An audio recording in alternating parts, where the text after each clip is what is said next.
الحمد للہ وکفا والصلاة والسلام علی عباده الذین اصطفیٰ خصوصاً علی افضلہم وخاتم النبیین محمد الامین وعلی آلہ وصحبہ اجمعین اما بعد فقد قال اللہ تبارک وتعالی کما ورد فی سورة البقرہ اعوذ باللہ من الشیطان الرجیم بسم اللہ الرحمن الرحیم ان الذین آمنوا والذین ہادوا والنصارى والسابئین من آمن باللہ والیوم الآخر وعمل صالحا فلہم اجرہم عند ربہم من آمن باللہ والیوم الآخر وعمل صالحا فلہم اجرہم عند ربہم ولا خوف علیہم ولا هم يحزنون وَإِذْ أَخَذْنَا مِيثَاقَكُمْ وَرَفَعْنَا فَوْقَكُمُ الطُّورَ خُذُوا مَا آتَيْنَاكُمْ بِقُوَّةٍ وَاذْكُرُوا مَا فِيهِ لَعَلَّكُمْ تَتَّقُونَ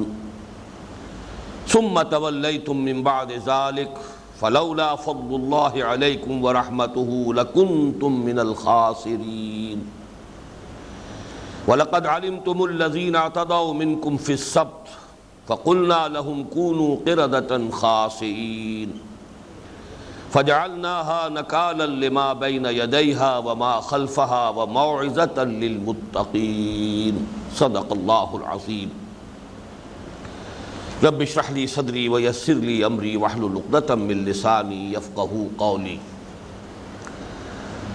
اللہم ربنا الہمنا رشدنا واعذنا من شرور انفسنا اللہم ارنا الحق حقا وارزقنا اتباعه وارنا الباطل باطلا وارزقنا اجتنابه اللہم ربنا زدنا ایمانا وہدا وعلما نافعا وعملا صالحا متقبلا آمین یا رب العالمین۔ ہمارا یہ درس ایک تو تقریباً 3 ماہ کے وقفے کے بعد دوبارہ شروع ہو رہا ہے، دوسرے یہ کہ اب ہم آغاز سے مسلسل درس قرآن کا وہ سلسلہ دوبارہ شروع کر رہے ہیں جو تقریباً 2.5 سال قبل فروری سن 92 میں منقطع ہوا تھا۔ ان 2.5 سالوں کے دوران ہم نے بنیادی طور پر مطالعہ قرآن حکیم کے منتخب نصاب کا دوبارہ مطالعہ کیا، اور خاص طور پر چونکہ فرمائش یہ تھی کہ اس درس کو 45 منٹ کے چنکس کی شکل میں آڈیو اور ویڈیو دونوں صورتوں میں ریکارڈ کرا دیا جائے، یہ اللہ تعالیٰ کا فضل و کرم ہے کہ یہ بات جو مجھے آغاز میں بڑی مشکل نظر آ رہی تھی، اللہ تعالیٰ نے اپنے خصوصی تائید اور نصرت سے اس کو پورا کرا دیا۔ اب ہم اللہ کا نام لے کر یہ مسلسل درس قرآن کا دوبارہ آغاز کر رہے ہیں۔ فروری سن 92 میں ہم سورہ بقرہ کے 7 رکوعوں کا مطالعہ مکمل کر چکے تھے۔ اب اس سلسلے کا دوبارہ آغاز کرتے ہوئے فطری طور پر کچھ تمہیدی باتیں کہنی لازم ہیں، اگرچہ میرا اپنا ایک رجحان طبع ہے۔ میں خاص طور پر مصحف کی ترتیب کے بارے میں متعدد مرتبہ کافی وضاحت کے ساتھ بیان کر چکا ہوں، اب پھر طبیعت کا رجحان ادھر ہے، لیکن میں اپنی طبیعت پر ضبط کرتے ہوئے اس لیے کہ اب یہ چیزیں چونکہ ریکارڈ ہو گئی ہیں بڑی آسانی کے ساتھ، وہ حضرات بھی کہ جو اس سے پہلے اس سلسلہ درس میں شریک نہ رہے ہوں، ان کی اگر دلچسپی کا معاملہ ہے تو وہ سابقہ کیسٹس کے ذریعے سے یہ چیزیں اب معلوم کر سکتے ہیں، لہذا میں تمہید میں اس وقت زیادہ وقت صرف کرنا نہیں چاہتا۔ صرف اتنا نوٹ کر لیجئے کہ قرآن حکیم کے بالکل آغاز میں جو پہلا گروپ ہے مکی اور مدنی صورتوں کا، ان میں سے مکی صورت صرف سورہ فاتحہ ہے، جو اگرچہ قامت میں تو بہت کم ہے، قیمت میں بہت برتر ہے۔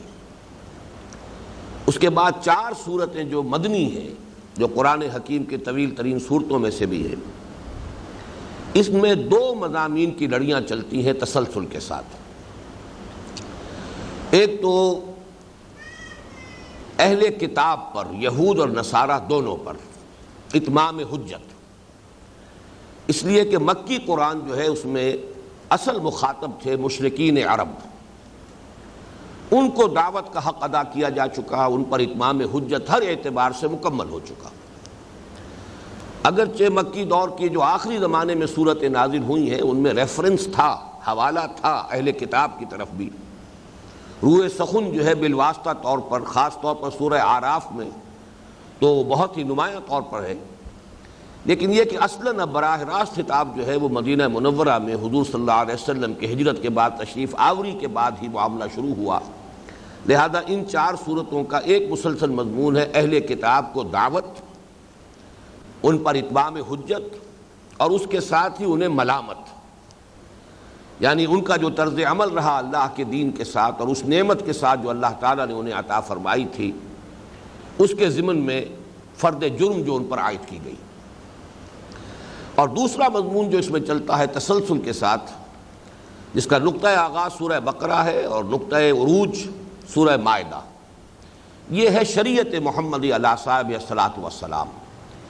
اس لیے کہ مکی صورتوں میں ظاہر بات ہے کہ ایمان کے مذاہب بھی تھے، مضامین بھی تھے، اور ساتھ ہی یہ کہ انبیاء اور رسل کے بہت سے حالات بھی بہت تکرار کے ساتھ آئے ہیں، اعادہ کے ساتھ آئے ہیں،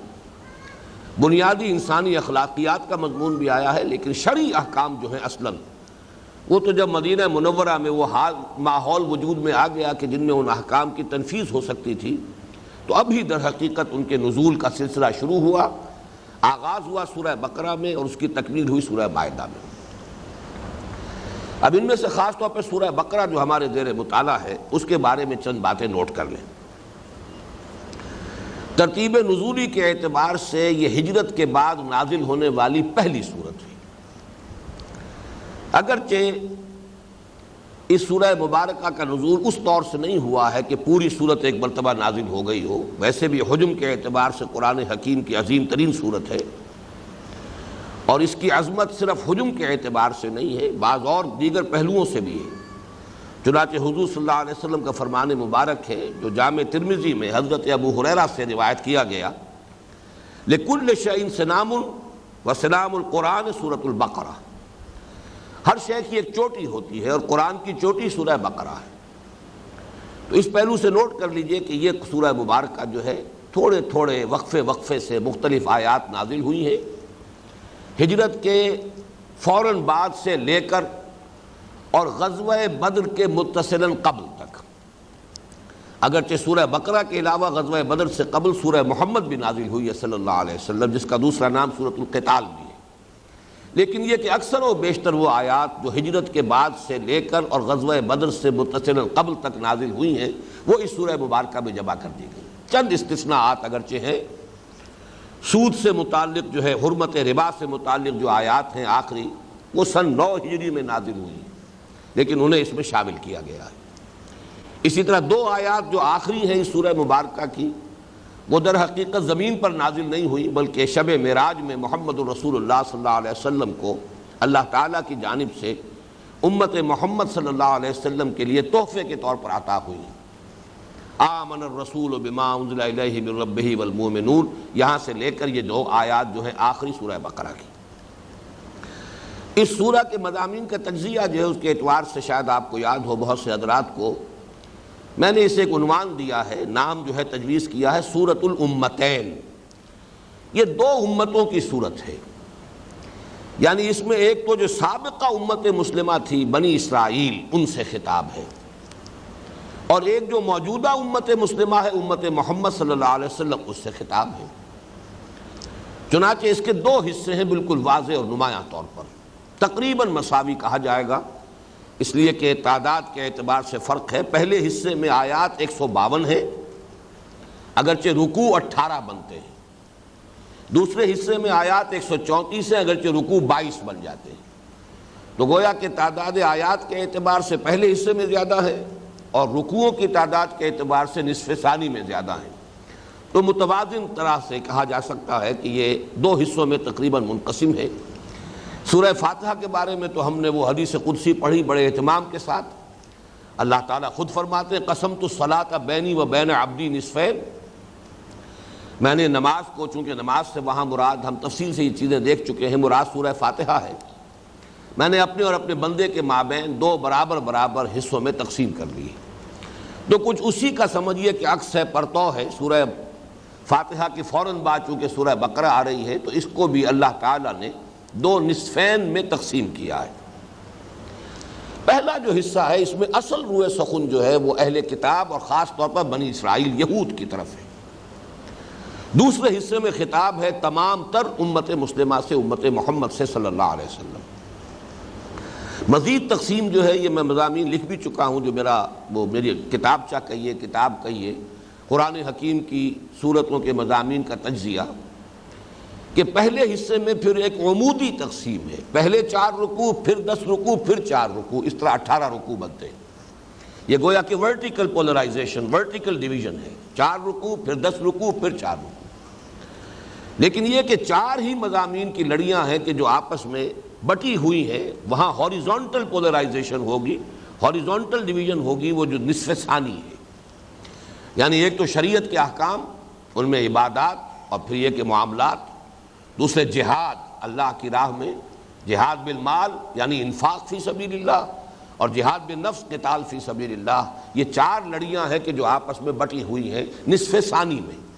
وہاں آپ علیحدہ علیحدہ رکوعوں میں تقسیم نہیں کر سکتے، بلکہ مسلسل یہ لڑیاں چلتی ہیں اور انہیں بٹا ہوا ہے۔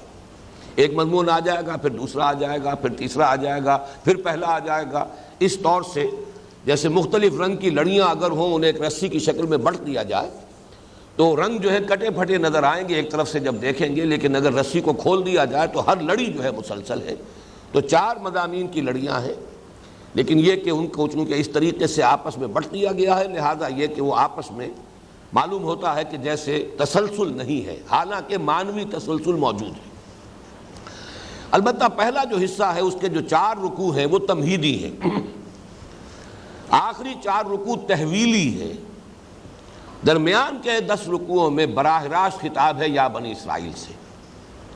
تمہیدی بھی بہت سے حضرات کے ذہن میں یہ مضامین یقیناً تازہ ہوں گے۔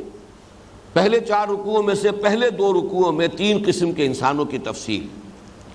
وہ لوگ کہ جنہوں نے اس قرآن مجید سے صحیح استفادہ کیا، جو اس پر ایمان لائے، اس سے انہوں نے اپنے قلوب و اذہان کو بھی منور کیا اور اپنی سیرت و کردار کو بھی مزین کیا۔ نمبر 2 وہ لوگ کہ جو اس کے کفر اور انکار پر اڑ گئے، ہٹ دھرمی، زدم زدہ، تکبر، عناد اور حسد کی بنا پر۔ اور تیسرے پھر وہ بین ایک طبقہ جو ہے جس کی زیادہ تفصیل جو ہے دوسرے رکوع میں آئی ہے، اس لیے کہ یہ تیسرا طبقہ تھا جو اصل میں کہ جو ہجرت کے بعد مدینہ منورہ میں نمایاں طور پر سامنے آیا ہے، ورنہ مکہ مکرمہ میں یہ تیسرا طبقہ جو ہے موجود نہیں تھا، اگر تھا تو کہیے کہ نہ ہونے کے برابر۔ پھر 2 رکوعوں میں قرآن مجید کی دعوت اور قرآن کا بنیادی فکر اور فلسفہ، جیسا کہ میں نے اس سے پہلے عرض کیا ہے کہ یوں سمجھیے کہ مکی قرآن کا لب لباب جو ہے سورہ بقرہ کے 3 اور 4 رکوعوں میں ہے۔ دعوت کے اعتبار سے 3 رکوع اور اس کے فکر اور فلسفے کے اعتبار سے، حکمت کے اعتبار سے 4 رکوع۔ یہ 4 رکوع جو ہیں یہ تمہیدی ہیں۔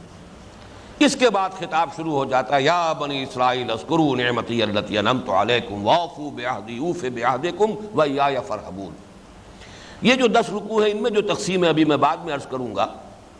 اس کے بعد جو 4 جن کو میں نے کہا تحویلی رکوع ہے، تحویل اس لیے کہ اس کے اندر خاص جو حکم آیا تحویل قبلہ، اور تحویل قبلہ اصل میں علامت تھی اس بات کی کہ سابقہ امت مسلمہ معزول کر دی گئی، جن کا مرکز یروشلم رہا، اور اب ایک نئی امت کی تاسیس ہوئی ہے جس کا مرکز، جس کا قبلہ بیت اللہ ہے، یہ امت محمد صلی اللہ علیہ وسلم۔ تو اللہ تعالیٰ کے نمائندے کی حیثیت سے سابقہ امت مسلمہ بنی اسرائیل جو 2000 برس تک اس منصب پر فائز رہی، اب اسے معزول کیا جا رہا ہے، اور ایک نئی امت جو محمد الرسول اللہ صلی اللہ علیہ وسلم کی رسالت کی بنیاد پر وجود میں آئی ہے، اب وہ اس مقام پر ہے کہ یہ ہے اب نمائندہ اللہ کی اس روئے ارضی پر، اور اب یہ تا قیام قیامت یہ دور جو ہے یہ رسالت محمدی صلی اللہ علیہ وسلم اور امت محمدی کا ہے۔ تو اس میں آپ کو یاد ہوگا، بہت سے حضرات قرآن مجید پڑھتے ہیں تو یہ مضامین تو کم سے کم عنوانات تو ذہن میں موجود ہیں کہ 15واں اور 16واں رکوع جو ہے اس میں حضرت ابراہیم علیہ السلام کی شخصیت کو نمایاں کیا گیا، اس لیے کہ خانہ کعبہ کی تعمیر حضرت ابراہیم، حضرت اسماعیل علیہ السلام نے کی ہے، جسے اب مرکز بنایا جانا ہے اس نئی امت کے لیے۔ اور اس کے بعد جو ہے تحویل قبلہ کے 2 رکوع ہے، 17واں اور 18واں. تو یہ 15واں 16واں 17واں 18واں یہ جو 4 رکوع ہے یہ تحویلی ہے. اب درمیان میں جو 10 رکوع ہے جو سورہ بقرہ میں براہ راست خطاب جس میں ہو رہا ہے بنی اسرائیل کے ساتھ، اس میں جو اہم ترین نقطہ ہے کہ جس کو آج خاص طور پر نوٹ کر لیجئے اچھی طرح، وہ یہ ہے کہ اس کو 2 حصوں میں تقسیم کیجئے کہ پہلا رکوع جو 7 آیات پر مشتمل ہے اس میں دعوت ہے. اس میں بنی اسرائیل کو محمد رسول اللہ صلی اللہ علیہ وسلم پر ایمان لانے کی پرزور دعوت دی گئی. یا بنی اسرائیل اذکروا نعمتی التی انعمت علیکم واوفوا بعہدی اوف بعہدکم وایایا فارہبون. اس عہد سے مراد کیا ہے وہ آج ہم دوبارہ اس پر غور کریں گے. اے بنی اسرائیل یاد کرو میرے اس انعام کو، میری اس نعمت کو جو میں نے تمہیں عطا فرمائی، اور میرا عہد پورا کرو تاکہ میں بھی تم سے اپنا عہد پورا کروں. اور دیکھو صرف مجھ سے ڈرو. وَآمِنُوا بِمَا أَنزَلْتُ مُصَدِّقًا لِمَا مَعَكُمْ وَلَا تَكُونُوا أَوَّلَ كَافِرٍ بِهِ. اور ایمان لاؤ اس پر جو میں نے نازل کی ہے کتاب یعنی قرآن حکیم، جو تصدیق کرتے ہوئے آئی ہے اس کی جو تمہارے پاس ہے تورات. اور دیکھو تم ہی سب سے پہلے اس کا انکار کرنے والے نہ بن جاؤ.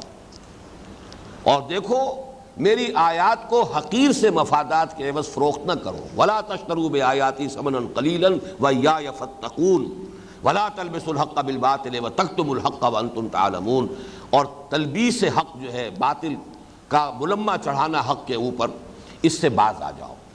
یہ ہے بہت زوردار، اور جیسا کہ میں اس سے پہلے عرض کرتا رہا ہوں، یوں سمجھیے کہ بنی اسرائیل سے خطاب کے ضمن میں یہ 7 آیات انتہائی اہم ہے. یہ گویا کہ بمنزلہ فاتحہ ہے. سورہ فاتحہ کی بھی 7 آیات ہیں. وَلَقَدْ آتَيْنَاكَ سَبْعًا مِنَ الْمَثَانِي وَالْقُرْآنِ الْعَظِيمِ. اسی طرح یہ 7 آیات بہت اہم ہے بنی اسرائیل کو دعوت کے ضمن میں. البتہ بقیہ جو 9 رکوع ہیں، اور ان دونوں 9 رکوعوں کے شروع میں اور اختتام پر 2 آیتیں آ رہی ہیں بالکل انہی معنی الفاظ کے ساتھ. ایک آیت تو ایگزیکٹلی وہی ہے، یا بنی اسرائیل اذکروا نعمتی التی انعمت علیکم وانی فضلتکم علی العالمین. 6 رکوع کی پہلی آیت بھی یہی ہے، پھر 15ویں رکوع میں جا کر پہلی آیت پھر یہی ہے. اور واتقوا یوما لا تجزی نفس عن نفس شیئا ولا یقبل منها شفاعۃ ولا یؤخذ منها عدل ولا هم ينصرون. یہ آیت بھی انہی تقریباً الفاظ میں ذرا سا ترتیب کا فرق ہے. یہ 2 آیتیں شروع میں، 2 آیتیں آخر میں. اور یہ میں آپ کے سامنے عرض کر چکا ہوں جب کہ ہم یہ پڑھ رہے تھے کہ یوں سمجھیے یہ 2 بریکٹس ہیں، جیسے کہ ہم ریاضی میں دیکھتے ہیں کہ بریکٹ شروع اور بریکٹ ختم. یہ پورا جو 9 رکوعوں کا معاملہ ہے یہ بریکٹس کے اندر آ گیا ہے. 2 آیتیں ادھر ہیں اور 2 ہی آیتیں ہیں جن پر اختتام ہو رہا ہے. ان کے مابین ہے ساری ملامت جو کی گئی ہے بنی اسرائیل کو، ان کے جرائم کا جو تذکرہ ہے،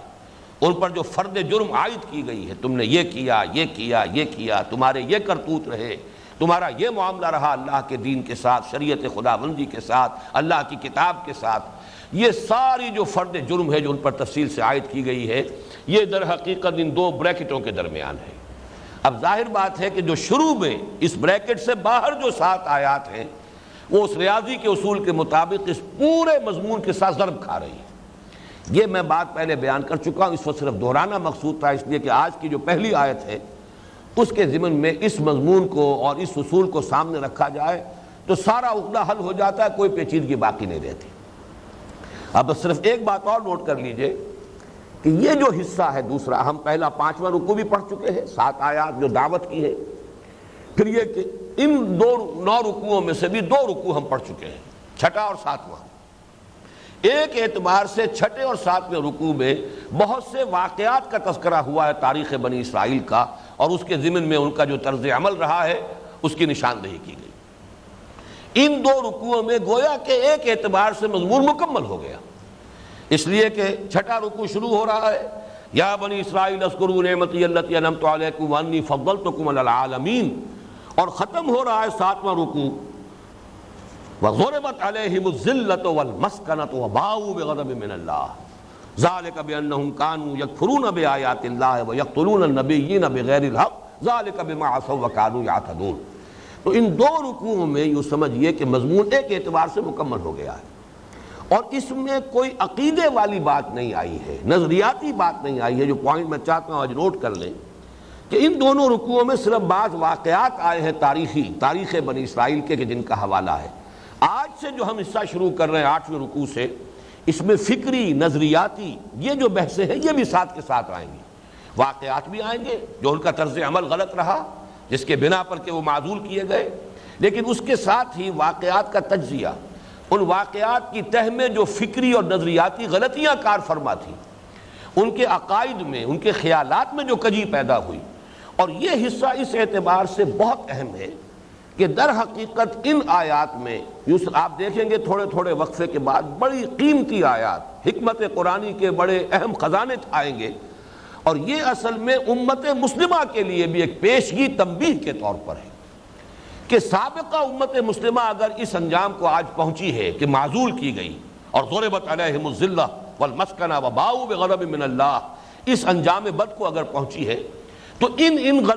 غلط اعمال کی وجہ سے، ان غلط عقائد کی وجہ سے، ان غلط جو ہے ان کے جو خیالات تھے مذمومات اور ان کے جو تمنائیں اور امانی تھے، کہیں ایسا نہ ہو کہ اے مسلمانوں تم بھی انہی راستوں پہ چل پڑو۔ یہ گویا کہ ایک پیشگی تنبیہ کہ آئینہ دکھایا جا رہا ہے اب جو امت مسلمہ جو فائز کی گئی ہے اس مقام پر کہ پچھلی امت مسلمہ نے کہاں کہاں ٹھوکریں کھائیں، کیا کیا اعتقادی اور نظریاتی اور ان کے جو بھی فکری ان کے اندر گمراہیاں آئیں، عملی گمراہیاں در حقیقت ظاہر بات ہے کہ ان کی جڑ میں کوئی نہ کوئی فکری گمراہی کار فرما ہوتی ہے، اس لیے کہ انسانی شخصیت دو حصوں پر مشتمل ہے، ایک اس کا فکر ہے، اس کے خیالات ہیں، اور ایک اس کے اعمال ہیں۔ ان دونوں کے مابین ایک گہرا رشتہ ہے۔ اگر کوئی عمل غلط ہوتا ہے تو یقیناً اس کی بنیاد کسی غلط فکر پر، غلط نظریے پر، غلط عقیدے پر قائم ہوتی ہے۔ تو ان حصوں میں آپ دیکھیں گے کہ نہ صرف یہ کہ واقعاتی طور پر تذکرہ کیا جا رہا ہے بلکہ یہ کہ تجزیہ کر کے بالآخر ان کی تہ میں جو غلط عقائد و نظریات کار فرما تھے ان کی نشاندہی کی جا رہی ہے، اور یہ گویا کہ ایک مستقل، یہ یونیورسل ٹروتھس ہیں، یہ عالمی حقیقتیں ہیں، ابدی حقیقتیں ہیں، اور یہ اہل مسلمانوں کے لیے، امت مسلمہ کے لیے در حقیقت یہ ایک نشاندہی ہے جو کی جا رہی ہے۔ اس کے ضمن میں ایک حدیث بھی آپ کو سنا دیتا ہوں کہ حضور صلی اللہ علیہ وسلم نے یہ بھی پیش کی، آپ نے بات فرما دی تھی کہ ہوگا وہی کچھ، تاریخ اپنے آپ کو دہرائے گی، اے مسلمانوں تمہارے اندر بھی یہ خرابیاں پیدا ہو جائیں گی۔ چنانچہ یہ روایت جو ہے بخاری اور مسلم دونوں میں ہے، متفق علیہ روایت ہے حضرت ابو سعید خدری رضی اللہ تعالی عنہ سے، لَتَتَّبِعُنَّ سُنَنَ مَنْ كَانَ قَبْلَكُمْ، اے مسلمانوں تم بھی لازماً اتباع کرو گے انہی لوگوں کے طریقوں کا کہ جو تم سے پہلے تھے، شبرن بشبرن و ذراعن بذراعن، بالشت کے ساتھ بالشت اور ہاتھ کے ساتھ ہاتھ۔ یہ گویا کہ محاورہ ہے کہ بالکل تم ان کے نقش قدم پر چلو گے، حتیٰ لو دخلوا جوہر ضب لدخلتموہ، یہاں تک کہ اگر وہ کسی گوہ کے بل میں گھسے تھے تو تم بھی گھسو گے۔ قلنا یا رسول اللہ الیہود والنصارى، اب وہ صحابی یہ فرماتے ہیں کہ اس پر ہم نے یہ کہا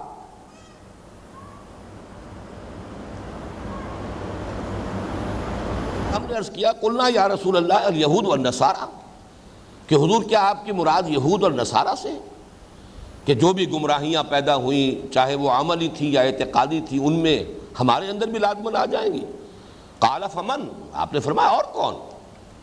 تو گویا کہ یہ ایک پیشگی تنبیہ تو ہے، لیکن یہ اپنی جگہ پر جسے ہم آئرنی آف فیٹ کہتے ہیں، واقعہ یہی ہے کہ جو خرابیاں ان میں آئی تھی وہ ہم میں بھی آئیں، وہی نظریاتی اعتقادی گمراہیاں، وہی عملی خرابیاں، وہ سب جو وہاں آئی ہیں یہاں بھی آئی ہیں۔ لیکن یہ کہ بہرحال جہاں تک پیشگی تنبیہ کا تعلق ہے اور ہدایت کا جو تقاضا تھا کہ مسلمانوں کو متنبہ کر دیا جائے، وہ اللہ تعالیٰ نے ان آیات مبارکہ کے اندر اس کا حق ادا کر دیا ہے۔ اب آئیے ہم شروع کر رہے ہیں اس تمہید کے بعد۔ جیسا کہ میں نے عرض کیا کہ جو پہلی آیت ہے 8ویں رکوع کی، وہ اصل میں خاصی کنٹروورشیل ہے، اس کے حوالے سے ماضی قریب میں بھی اور یقیناً اس سے پہلے بھی جب یہ فتنہ اٹھا تھا تو حوالہ دیا گیا ہوگا انہی آیات مبارکہ کا۔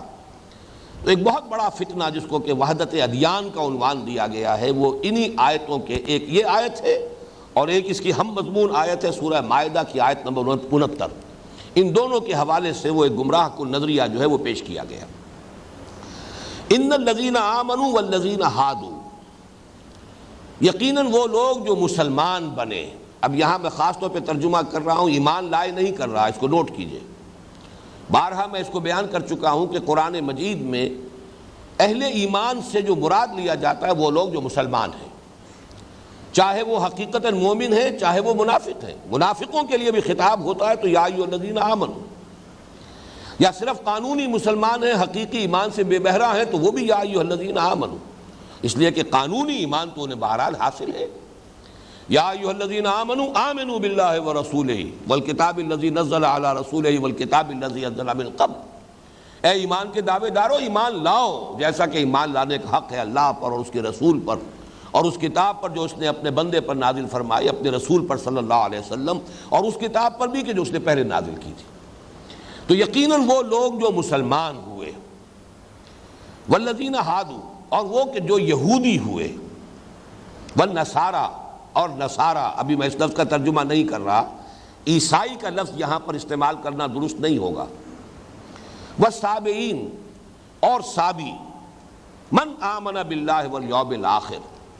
جو کوئی بھی ایمان لایا اللہ پر اور پچھلے دن پر، یوم آخر پر، وعمل صالحا،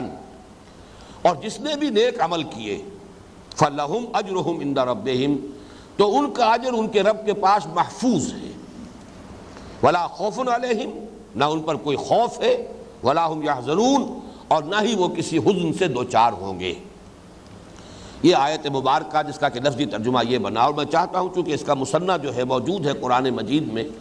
وہ اصول جو بارہا میں نے عرض کیا ہے کہ اہم مضامین قرآن مجید میں لازماً کم سے کم 2 جگہ ضرور ملیں گے۔ چنانچہ سورہ مائدہ کی آیت نمبر 69 ہے، ان الذین آمنوا والذین ہادوا والصابئون والنصارى، بس طرف ترتیب بدلی ہے، سورہ بقرہ کی آیت میں نصارہ کا ذکر پہلے ہے، صابئین کا بعد میں ہے، یہاں والصابئون والنصارى من آمن باللہ والیوم الآخر وعمل صالحا فلا خوف علیہم ولا هم یحزنون، باقی آیت جو کی توں ہے۔ اس آیت کے حوالے سے اصل میں جو فتنہ اٹھا ہے، جو ظاہر الفاظ سے متبادر ہو سکتا ہے، اگر آپ قرآن مجید میں نہ سیاق و سباق کو پیش نظر رکھیں، نہ یہ کہ دوسرے مقامات پر جو صراحتیں آئی ہیں، جو تصریحات آئی ہیں، ان کو بھی نظر انداز کر دیں، بس کسی ایک ہی مقام پر کسی ایک ہی آیت کو فوکس کر دیں اور اسی پر سارا غور و فکر کریں اور سارا اپنا فلسفہ اسی سے اخذ کریں، اگر یہ طریقہ کار اختیار کیا جائے تو لازماً یہاں سے ایک بات متبادر ہو جاتی ہے، اور وہ بات ہے وہ یہ ہے کہ کوئی شخص چاہے یہودی ہو، چاہے نصرانی ہو، چاہے صابی ہو، چاہے مسلمان ہو، جو کوئی بھی ایمان رکھتا ہو اللہ پر اور یوم آخر پر، یہاں کسی رسول پر ایمان کا تذکرہ نہیں ہے، ایمانیات میں سے صرف 2 کا تذکرہ ہوا، اللہ پر ایمان، آخرت پر ایمان، یوم آخر پر ایمان، وعمل صالحا، اور وہ نیک عمل کرے، تو گویا کہ اس کی نجات جو ہے وہ لازمی ہے، اسے نجات حاصل ہو جائے گی، 2 شرطیں پوری ہو جائیں تو فوز و فلاح سے وہ ہمکنار ہو جائے گا۔ اس سے نتیجہ یہ نکالا گیا کہ محمد الرسول اللہ صلی اللہ علیہ وسلم پر ایمان لانا لازمی شرط نجات نہیں ہے۔ یہ ہے کہ جس کو عنوان دیا گیا وحدت ادیان، تمام ادیان ایک ہی ہیں، اس سے کیا فرق واقع ہوتا ہے؟ اور ظاہر بات ہے کہ شریعت کا جو فرق آتا ہے وہ تو در حقیقت آتا ہے نبوت کے ساتھ۔ شریعت موسوی حضرت موسیٰ علیہ السلام پر ایمان کے حوالے سے ہے، اور شریعت محمدی صلی اللہ علیہ وسلم اس کا تعلق رسالت محمدی کے ساتھ ہے۔ تو گویا کہ منطقی نتیجہ یہ نکلتا ہے کہ نہ صرف یہ کہ ایمان کی ضرورت نہیں ہے محمد الرسول اللہ صلی اللہ علیہ وسلم پر، بلکہ شریعت محمدی پر عمل کی ضرورت بھی نہیں ہے۔ کوئی شخص اپنی اپنی شریعتوں پر عمل کر رہا ہو، اپنے اپنے طریقوں پر عمل پیرا ہو، بس یہ کہ وہ اللہ کو مانتا ہو، آخرت کو مانتا ہو، کوئی ایک پیدا کرنے والا، اس کائنات کا کوئی ایک خالق مالک، اس پر اس کا ایمان ہو، یقین ہو، اور یہ کہ وہ آخرت کو بھی مانتا ہو، بعث بعد الموت کو مانتا ہو، اخروی زندگی پر یقین رکھتا ہو، اور نیک عمل کر رہا ہو، اچھے اعمال کر رہا ہو، اخلاق اچھے ہوں، صداقت، دیانت، امانت، یہ تمام جوہر اور وصف اس میں اگر موجود ہے تو یہ کوئی بات ضروری نہیں ہے کہ وہ محمد صلی اللہ علیہ وسلم پر بھی ایمان لائے، وہ نماز بھی اس طور سے لازماً پڑھے جیسے کہ حضور نے فرمایا صلو کما رأیتمونی اصلی۔ یہ تمام فرق جو ہے یہ ثانوی ہے اور ان کی کوئی اہمیت نہیں ہے۔ یہ فتنہ ہمارے ہاں تاریخ میں 3 اعتبارات سے، بلکہ 3 جہات سے، 3 گوشوں سے ابھرا ہے۔ پہلا تو یہ تصوف کے حوالے سے، جو ہمہ اوسطی تصوف۔ اب ہمہ اوسط جو ہے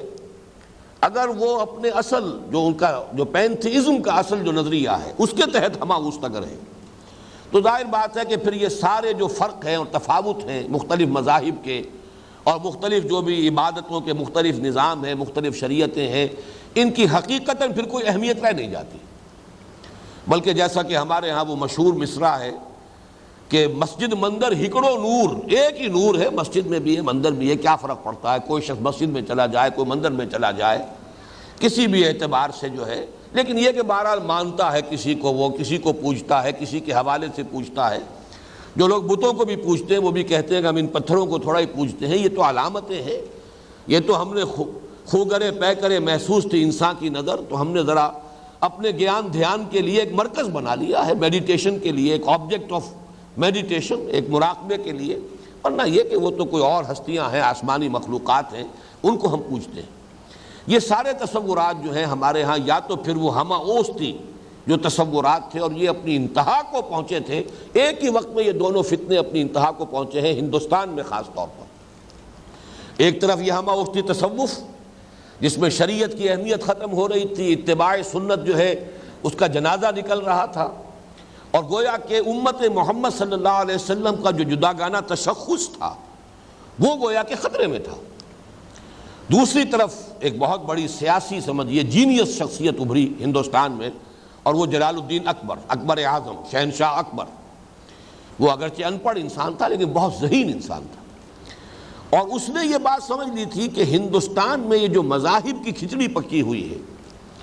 تو در حقیقت یہی اختلاف جو ہے یہی یہاں ہندوستان کی عظمت اور ترقی کے راستے میں حائل ہے۔ اس کی وجہ سے بٹے ہوئے ہیں لوگ، ان میں تفرقہ ہے، آپس میں کھٹ پٹ بھی رہتی ہے، وہ یکجہتی پیدا نہیں ہو رہی، وہ ایک قوم کی شکل اختیار نہیں کر رہے۔ تو جب تک ایسا نہ ہو کہ ان تمام چیزیں کے جو ظاہری فرق و تفاوت ہے ان کو ختم کر دیا جائے اور ایک ہی مذہب بنا دیا جائے، اور اس کے حوالے سے یہ فرق اور تفاوت جو ہے یہ ختم ہو جائیں یا منیمائز ہو جائیں، کم سے کم ہو جائیں، ثانوی درجے میں رہ جائیں، تو ہندوستان جو ہے وہ دنیا میں اپنی ایک حیثیت منوا سکتا ہے، اور اس کی عظمت جو ہے سیاسی اعتبار سے وہ پورے طور پر اجاگر ہو سکتی ہے۔ یہ فلسفہ تھا جس کے تحت کہ اس نے وہ دین الہی تصنیف کیا، اور یہ میں اپنے اس کتاب میں لکھ چکا ہوں جو سابقہ اور موجودہ مسلمان امتوں کا ماضی، حال اور مستقبل کے نام سے چھپ چکی ہے، کہ اس میں اس نے قرآن مجید کی ان آیات سے بھی استفادہ کیا۔ ظاہر بات ہے کہ اکبر میں تو یہ صلاحیت نہیں تھی، لیکن ابو الفضل اور فیضی جیسے علماء چونکہ اسے پٹی پڑھانے والے موجود تھے تو ان کو تو معلوم تھا۔ قرآن مجید میں 2 جگہ یہ مضمون آیا ہے کہ جو اللہ تعالیٰ کی طرف سے تدبیر کائنات ہو رہی ہے اس میں 1000 سال ایک دن کی حیثیت رکھتا ہے۔ یدبر الامر من السماء الى الارض ثم يعرج الیہ فی یوم کان مقدارہ 1000 سنہ۔ اللہ تعالیٰ کی تدبیر امر جو ہوتی ہے وہ 1000 سال کی ہوتی ہے۔ سورہ حج میں بھی فرمایا، یہ تو سورہ سجدہ کی آیت تھی، اور سورہ حج میں بھی فرمایا ہے کہ اللہ تعالیٰ کا ایک دن جو ہے جو تمہاری گنتی ہے اس کے حساب سے 1000 دن کا ہوتا ہے۔ اس کے حوالے سے اس نے کہا کہ وہ 1000 دن کا تدبیر امر جو تھا 1000 سال کا، وہ تھا اسلام جو محمد لے کر آئے صلی اللہ علیہ وسلم، شریعت محمدی۔ اب 1000 سال پورے ہو گئے، شریعت محمدی کا دور ختم ہو گیا، اب گویا کہ نیا 1000 سال، الف ثانی اسی لیے لفظ ہمارے یہاں مشہور ہوا ہے کہ اب جو دوسرا 1000 سال شروع ہو رہا ہے، اور اس دور میں یہ دوسرا 1000 سال شروع ہو رہا تھا، تو الف ثانی کے لیے اب یہ دین الہی ہے، یہ دین کہ جو میں ایجاد کر رہا ہوں، اور وہ یہی ہے کہ ان تمام مذاہب کو جو ہے جمع کر کے سب کے کچھ نہ کچھ جو ہے مراسم لے لیے جائیں، سب کے کچھ شعائر جو ہے ان کو جمع کر لیا جائے، اور ان سب کو ملا کر ایک مذہب بنا دیا جائے۔ تو یہ فتنہ اس قدر زبردست تھا واقعتاً، اللہ تعالیٰ کی طرف سے اپنے دین کی چونکہ حفاظت کی ذمہ داری اللہ نے لے رکھی ہے، اس لیے کہ اب یہ آخری دین ہے، دین محمد صلی اللہ علیہ وسلم، کوئی نبی تو آنے نہیں، مجددین کا سلسلہ ہے، تو اللہ تعالیٰ نے مجدد الف ثانی، اسی لیے ان کا نام جو ہے مجدد الف ثانی ہے رحمۃ اللہ علیہ، شیخ احمد سرہندی۔ اللہ تعالیٰ نے ان کو اٹھایا، اللہ نے بر وقت کیا جس کو خبردار۔ علامہ اقبال نے بہت صحیح اشعار کہے ہیں حضرت مجدد کی شان میں،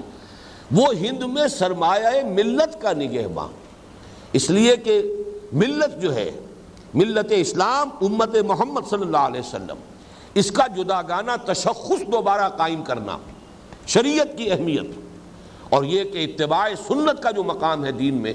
اس کو جس قدر شد و مت کے ساتھ، جتنے اہتمام کے ساتھ، جتنے زور شور کے ساتھ حضرت مجدد رحمۃ اللہ علیہ نے پیش کیا ہے، یہ انہی کا خاص اللہ تعالیٰ کی طرف سے ان پر عنایت ہوئی، اور اسی کا نتیجہ یہ نکلا کہ اتنے زور شور کے ساتھ اٹھنے والا، اور یوں سمجھیے کہ حکومت کی سطح پر جس کی ترویج کی پوری کوشش کی گئی، وہ دین جو ہے وہ اکبر کی موت کے ساتھ وہ بھی اپنی موت خود ہی مر گیا۔ لیکن یہ فتنہ جو ہے دوبارہ اس نے سر اٹھایا اس صدی کے آغاز میں، بلکہ اصل میں تو گزشتہ صدی میں شروع ہو چکا تھا۔ گاندھی سے پہلے بعض ہندو مفکرین نے اس فکر کو پیش کیا تھا، وحدت ادیان، اور اسی کے حوالے سے برمو سماج کا ایک تصور۔ آپ نے یہ دو الفاظ سنے ہوں گے، آریہ سماج یہ کٹر ہندو ایک ذہن تھا، برمو سماج جو تھا ہندوؤں کے اندر وہ تھی وسیع القلبی اور وسیع المشربی، اور سب لوگوں کے لیے جو ہے اپنے دل کے اندر بھی وسعت پیدا کرنا۔ اور یہ برہمو سماج وہی تھا کہ جو دین اکبر، دین الہی جو اکبر نے شروع کیا ہے، اور گاندھی نے پھر اس کو ایک سیاسی فلسفے کی حیثیت سے، اس لیے کہ ظاہر بات ہے کہ جیسے میں نے عرض کیا کہ اکبر جو ہے وہ ایک پولیٹیکل جینیس تو تھا، اس میں کوئی شک نہیں، تو گاندھی کے بارے میں بھی ماننا پڑتا ہے کہ ایک بڑا آدمی تھا، سیاسی اعتبار سے اس کی اپنی ایک حیثیت ہے۔ تو اس نے بھی اسی تقاضے کو سامنے رکھتے ہوئے کہ ہندوستان میں جو اصل رکاوٹ ہے وہ یہی مذہبی فرق و تفاوت ہے، یہی تفرقہ ہے جو اس کی ترقی کی راہ میں رکاوٹ ہے، لہذا اس کو دور کرنے کے لیے پھر اس نے بھی یہی کیا کہ اپنی پرارتھنا کے اندر اس نے کچھ قرآن مجید کی تلاوت ہو رہی ہے، کچھ گیتا پڑھی جا رہی ہے، کچھ جو گرو گرنتھ صاحب ہیں ان سے کچھ اشلوک پڑھے جا رہے ہیں، اس طریقے سے تمام مذاہب کو جو ہے وہ ایک جگہ پر لا کر، ایک پلیٹ فارم پر لا کر، اور اس کے حوالے سے جو ہے مسلمانوں کو، ہندوؤں کو، سکھوں کو، ان سب کو ایک دوسرے کے قریب لانے کی کوشش کی تاکہ ایک متحدہ قومیت جو ہے وجود میں آ سکے۔ اچھا، یہی فکر ہے جو ایک اور اعتبار سے آج پوری دنیا میں پھیلا ہوا ہے، اگرچہ یہ مذہبی اعتبار سے نہیں ہے، لیکن سیکولرزم کا نظریہ بھی تو یہی ہے۔ بالفعل جو نتیجہ نکلتا ہے سیکولرزم کا وہ یہی ہے کہ بھئی جہاں تک مذہب کا تعلق ہے یہ انسان کا انفرادی معاملہ ہے، کوئی مسجد چلا جائے، کوئی مندر چلا جائے، کیا فرق واقع ہو گیا؟ کوئی گردوارے میں چلا جائے، کوئی بتوں کو پوج لے، کوئی سورج کی پرستش کر لے، کوئی سانپ کو پوج لے، کوئی کسی اور شے کو پوج لے، جہاں تک یہ معاملات ہیں اس میں بالکل ایک دوسرے پر کوئی اعتراض کرنے کی ضرورت نہیں، ایک دوسرے سے کچھ کہنے سننے کی حاجت نہیں۔ ہاں، جو اصل زندگی ہے، جو معاشرتی، سیاسی، معاشی زندگی ہے، پولیٹیکو سوشو اکنامک سسٹم، اب اس کو جو ہے ہم سیکولرزم کے نظریے کے تحت اس کا کسی مذہب سے، کسی دین سے، کسی آسمانی ہدایت سے، کسی آسمانی شریعت سے کوئی تعلق نہیں، اس کو علیحدہ کر لیں۔ نتیجہ وہی ہے، یہ بھی یہ در حقیقت ایک یوں سمجھیے کہ سیکولر انداز میں بات وہی ہے کہ جو اس سے پہلے مذہبی انداز میں وحدت ادیان کے حوالے سے کی گئی ہے۔ اب یہ جو پورا نظریہ ہے، اس کے لیے ظاہر بات ہے قرآن مجید میں ظاہری الفاظ کے اعتبار سے یہ آیت جو ہے ان لوگوں کے حق میں ایک بہت بڑا ہتھیار بن کر آ گئی کہ ان الذین آمنوا والذین ہادوا والنصارى والصابئین من آمن باللہ والیوم الآخر وعمل صالحا۔ اصل شے تو ہے ایک اللہ کو، ایک خالق، ایک مالک، ایک اس کائنات کا پیدا کرنے والا، اس کو انسان مانتا ہو، آخرت کو مانتا ہو، اپنے اعمال کے اخلاقی نتائج کسی اور زندگی میں نکلنے کا وہ قائل ہو، اور پھر یہ کہ وہ نیک عمل کر رہا ہو، صداقت، امانت اس کے اندر جو ہے وہ موجود ہو، اگر دیانت موجود ہے، اپنا فرض شناسی کے ساتھ کام کر رہا ہے، کسی کو تکلیف نہیں دے رہا ہے، کسی کو دھوکہ نہیں دے رہا ہے، کسی کا کوئی مال ہڑپ نہیں کر رہا ہے، تو اس اعتبار سے بس کافی ہے۔ باقی یہ کہ اس میں عقیدے کی بحث لے آنا اور اس میں جو شریعت ہے اس کی بحث کو لے آنا، اس کی چندہ ضرورت نہیں ہے۔ یہ نظریہ جو ہے، اور اس میں خاص طور پر ان آیات کا جو حوالہ دیا گیا ہے، اب میں چاہتا ہوں کہ اس میں جو سب سے بڑی اس کی جو دلیل ہے اس کو سمجھ لیجئے۔ اس نظریے کی غلطی کے لیے ہی در حقیقت میں اتنے اہتمام کے ساتھ یہ بات جو تجزیہ ہے اس پورے سلسلے مضامین کا، اس کا سیاق اور سباق ہے، اسے اسی لیے نمایاں طور پر بیان کرتا رہا ہوں، آج پھر بیان کیا ہے کہ اگر یہ بات ہوتی تو 5ویں رکوع کی یہ آیات، یہ گویا کہ پھر ان کا کوئی محل نہیں، کوئی مقام نہیں۔ یا بنی اسرائیل اذکروا نعمتی التی انعمت علیکم واوفوا بعہدی اوف بعہدکم وایای فارہبون۔ یہ ایفاء عہد کا کون سا تذکرہ ہو رہا ہے یہ میں بعد میں ابھی عرض کروں گا، لیکن یہ تو ان دونوں آیتوں سے بالکل واضح ہے کہ یہاں یہود کو زوردار دعوت دی جا رہی ہے حضور صلی اللہ علیہ وسلم پر ایمان لانے کی۔ وآمنوا بما انزلت مصدقا لما معکم ولا تکونوا اول کافر بہ۔ وَلَا تَشْتَرُوا بِآيَاتِي ثَمَنًا قَلِيلًا وَإِيَّايَ فَارْهَبُونَ وَإِيَّايَ فَاتَّقُونَ وَلَا تَلْبِسُوا الْحَقَّ بِالْبَاطِلِ وَتَكْتُمُوا الْحَقَّ وَأَنْتُمْ تَعْلَمُونَ۔ اب یہ تین آیتیں جو ہیں جو شد و مد کے ساتھ دعوت دی جا رہی ہے محمد الرسول اللہ صلی اللہ علیہ وسلم پر ایمان لانے کی، تو اس کو آپ کیسے نظر انداز کر دیں گے؟ باقی تو جو بریکٹ کے اندر مضمون آ رہا ہے وہ سب اس کے تابع رہے گا۔ یہ در حقیقت دعوت کا جو آیات ہیں 7 پہلے رکوع کے اندر 5ویں رکوع میں، وہ ان سب پر حاوی ہیں۔ چونکہ وہ سب پر حاوی ہے، یہ تو ریاضی کے اصول سے، الجبرا کے اصول سے بات واضح ہو جاتی ہے کہ یہی تو ایک کامن فیکٹر باہر نکال لیتے ہیں، تو وہ ہر اندر جو بھی مقدار، جو بھی ویلیو آ رہی ہے، جو بھی رقم ہے، اس کے ساتھ ضرب کھاتی ہے۔ وہ کامن فیکٹر ہی تو باہر نکال لیا جاتا ہے جو بریکٹ کے باہر ہوتا ہے۔ تو گویا کہ ان پورے 10 رکوعوں کے اندر جو کامن فیکٹر ہے وہ ہے ہی محمد الرسول اللہ صلی اللہ علیہ وسلم پر ایمان لانے کی دعوت۔ اب اس کو میں چاہتا ہوں کہ ذرا اس مسئلے پر اس سیاق و سباق سے ذرا ہٹ کر بھی بات سمجھ لی جائے کہ یہ جو نظریہ وحدت ادیان ہے، سب سے پہلے یہ دیکھیے کہ آیا اس کا کوئی جز صحیح بھی ہے یا نہیں۔ اس کا ایک جز لازماً صحیح ہے، جیسا کہ جو حضرات بھی میری تقریروں میں شریک رہے ہیں، اسلام کا سماجی نظام، یہ جو نظریہ ہے مساوات مرد و زن، آیا اس کا کوئی حصہ درست بھی ہے؟ ہاں درست ہے۔ شرف انسانیت میں عورت اور مرد برابر ہیں، شرف انسانیت مشترک ہے، قدر مشترک ہے۔ اسی طریقے سے اخلاقی میدان میں، روحانی میدان میں کوئی امتیاز نہیں، کوئی فرق نہیں، کوئی تفاوت نہیں۔ لیکن یہ کہ جہاں تک سماجی نظام ہے، گھریلو نظام ہے، آئلی نظام ہے، اس میں فرق و تفاوت ہو جائے گا۔ اسی حوالے سے یہاں سمجھیے کہ وحدت ادیان کا ایک جز جو ہے وہ صحیح ہے، اور وہ کیا ہے؟ وہ یہ کہ تمام ادیان کی اصل ایک ہے۔ اس کو کہنا چاہیے وحدت الاصل، کامن اوریجن۔ جتنے بھی دنیا میں اس وقت مذہب موجود ہیں، ان سب کا اوریجن ایک ہے، لیکن یہ کہ بہرحال اوریجن ہونے کے بعد ایک ہی اصل سے، ایک ہی جڑ سے نکلنے والا جو درخت ہے، اس کی شاخ کوئی مشرق کو جا رہی ہے، کوئی مغرب کو جا رہی ہے، وہ اپنی اپنی ایک جداگانہ تشخص ان کا ہے۔ تو ایک راستے سے یہ تمام کے تمام جو ہیں دین نکلے ہیں، لیکن پھر پگڈنڈیوں پر پڑھ کر ان کے اندر غلط چیزیں شامل ہوئی ہیں، ان میں تحریفیں ہوئی ہیں، ان میں اس کی تعلیمات کو بدلا گیا ہے۔ اب اپنی جگہ پر ہر ایک جو ہے اس کی ایک جداگانہ حیثیت ہے، اور یہ کہ جہاں تک صحیح دین کا تعلق ہے، اللہ تعالیٰ اس کے بعد تجدید فرماتا رہا ہے، بار بار وہی اصل دین کی دعوت لے کر انبیاء کرام آتے رہے ہیں۔ تو اگرچہ یہودیت ہو، نصرانیت ہو، یہ بھی اس اصل اسلام کی بگڑی ہوئی شکلیں ہیں، اس میں کوئی شک نہیں۔ اور نہ صرف یہ کہ یہودیت اور نصرانیت، بلکہ دنیا میں جتنے مذاہب ہیں وہ یقیناً سب کے سب اصل اسلام کی بگڑی ہوئی شکلیں ہیں۔ کہیں ایسا ہے کہ وہ بگاڑ بہت زیادہ ہو گیا، وہ یوں سمجھیے کہ وہ شاخ جو ہے کہیں بہت ہی پہلے جدا ہو گئی تھی اور بالکل علیحدہ ہو کر چلی گئی ہے، بہت دور نکل گئی ہے،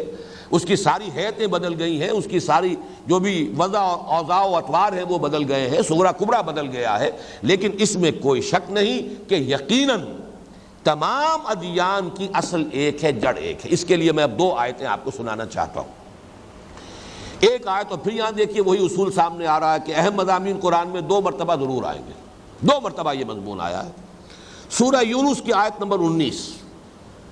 وَمَا كَانَ النَّاسُ إِلَّا أُمَّةً وَاحِدَةً فَاخْتَلَفُوا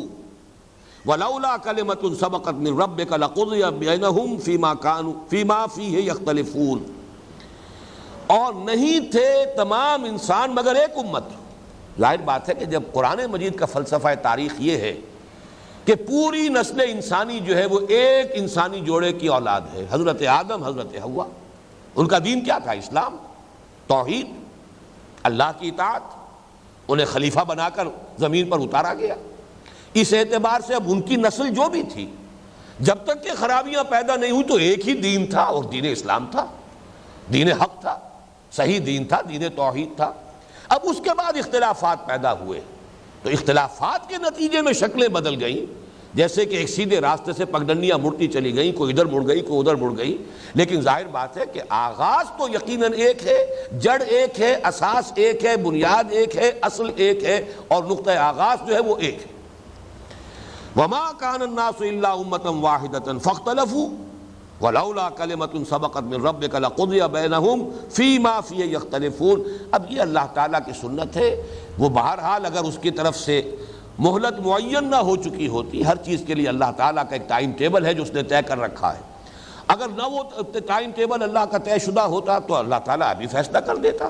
لیکن یہ کہ ابھی اللہ تعالیٰ نے مہلت دے رکھی ہے۔ قیامت کے دن سب کچھ معلوم ہو جائے گا کہ کون حق پر تھا، کون باطل پر تھا، کون اس سیدھی شاہراہ پر گامزن رہا اور کون جو ہے فتفرق بکم، ادھر ادھر کی پگڈنڈیوں پر جو ہے وہ مڑ گئے اور دور نکلتے چلے گئے۔ لیکن یہ مضمون جو ہے جو سورہ یونس کی اس آیت میں آیا ہے، یہ قرآن مجید میں نہایت شان و شوکت کے ساتھ اسی سورہ بقرہ میں آتا ہے۔ آیت نمبر 213 ہے سورہ بقرہ کی، اور اس کو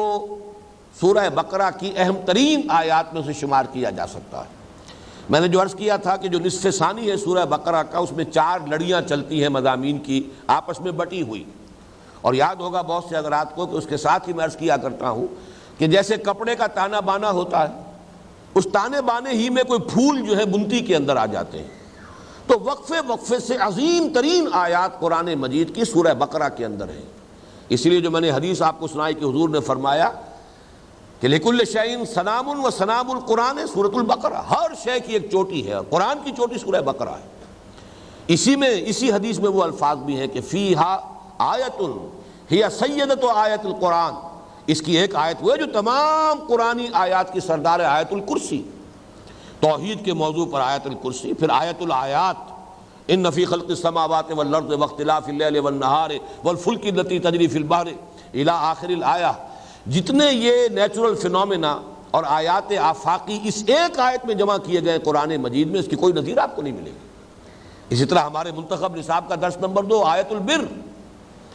اس کس قدر جامع آیت ہے۔ اسی طرح یہ آیت اختلاف ہے قرآن مجید میں، کان الناس امۃ واحدۃ، تمام لوگ ایک ہی امت تھے، فبعث اللہ النبیین۔ اب یہاں نوٹ کیجئے کہ چونکہ سورہ یونس پہلے نازل ہوئی مکی صورت ہے، اس میں لفظ موجود ہے فاختلفوا، پھر انہوں نے اختلاف کیا۔ یہاں اس آیت میں فاختلفوا کا لفظ نہیں ہے، اس کو ہمیں لینا ہوگا سورہ یونس کی اس آیت سے، گویا کہ یہاں پر ایک خلا چھوڑ دیا گیا کہ اسے آپ فل کیجئے سورہ یونس کی آیت سے، وہ پہلے نازل ہو چکی ہے۔ کان الناس امۃ واحدۃ فاختلفوا فبعث اللہ النبیین مبشرین ومنذرین، جب انہوں نے اختلاف کیا تو اللہ تعالیٰ نے انبیاء کو مبعوث فرمایا کہ جو بشارت دینے والے تھے، جو راست رو لوگ تھے، سیدھے راستے پر چلنے والے تھے، ان کے لیے بشارت دینے والے، ومنذرین، اور خبردار کرنے والے تھے ان کو کہ جنہوں نے کج راہ اختیار کی، جو کجی میں پڑ گئے۔ وَأَنزَلَ مَعَهُمُ الْكِتَابَ بِالْحَقِّ، اور ان کے ساتھ اللہ نے کتاب نازل کی حق کے ساتھ، لِيَحْكُمَ بَيْنَ النَّاسِ فِيمَا اخْتَلَفُوا فِيهِ، تاکہ وہ فیصلہ کر دے لوگوں کے مابین ان تمام چیزوں کے بارے میں جن میں انہوں نے اختلاف کیا۔ وَمَا اخْتَلَفَ فِيهِ إِلَّا الَّذِينَ أُوتُوهُ مِن بَعْدِ مَا جَاءَتْهُمُ الْبَيِّنَاتُ بَغْيًا بَيْنَهُمْ، یہ بھی نہایت اہم ہے، اور قرآن مجید میں کم سے کم 4-5 مرتبہ یہ مضمون آیا ہے کہ یہ جو اختلاف ہوتا ہے بغیم بینہم کی وجہ سے ہوتا ہے، مغالطے کی وجہ سے نہیں ہوتا۔ انسان ٹھوکر جو ہے وہ اندھیرے میں نہیں کھاتا، یہ جو دین کا معاملہ ہے یہ جان بوجھ کر کھاتا ہے۔ نصف النہار پر سورج چمک رہا ہے لیکن آدمی ٹھوکر کھائے گا، کیوں کھائے گا؟ بغیم بینہم، اس لیے کہ اپنے اندر زدم زندہ ہے ایک دوسرے کے اوپر، ان تکون امۃ ہی اربع من امۃ، آگے بڑھ جائیں ایک دوسرے سے آگے، جس کو ایڈلر نے کہا ہے ارج ٹو ڈومینیٹ، ایک دوسرے پر بالادستی حاصل کرنا، یہ ہے اصل میں کہ جو سبب بنتا ہے اختلاف کا۔ تو یہاں فرمایا وَمَا اخْتَلَفَ فِيهِ إِلَّا الَّذِينَ أُوتُوهُ مِن بَعْدِ مَا جَاءَتْهُمُ الْبَيِّنَاتُ، یہ کتاب جو دی گئی اللہ تعالیٰ کی طرف سے، جس نے کہ دودھ کا دودھ اور پانی کا پانی جدا کر دیا، اس کے آنے کے بعد بھی جن لوگوں نے اختلاف کیا ہے وہ نہیں کیا مگر اس لیے کہ بغیم بینہم، زدم زدہ، ان کی بات کیوں مانیں؟ اگر ان کی بات مانیں گے یہ اونچے ہو گئے، ہم نیچے رہ گئے، یہ گویا کہ جیت گئے، ہم ہار گئے۔ جیسے کہ علماء یہود کا معاملہ تھا کہ یعرفونہ کما یعرفون ابناہم، حضور کو اس طرح پہچانتے تھے جیسے اپنے بیٹوں کو پہچانتے، لیکن ایمان نہیں لائے۔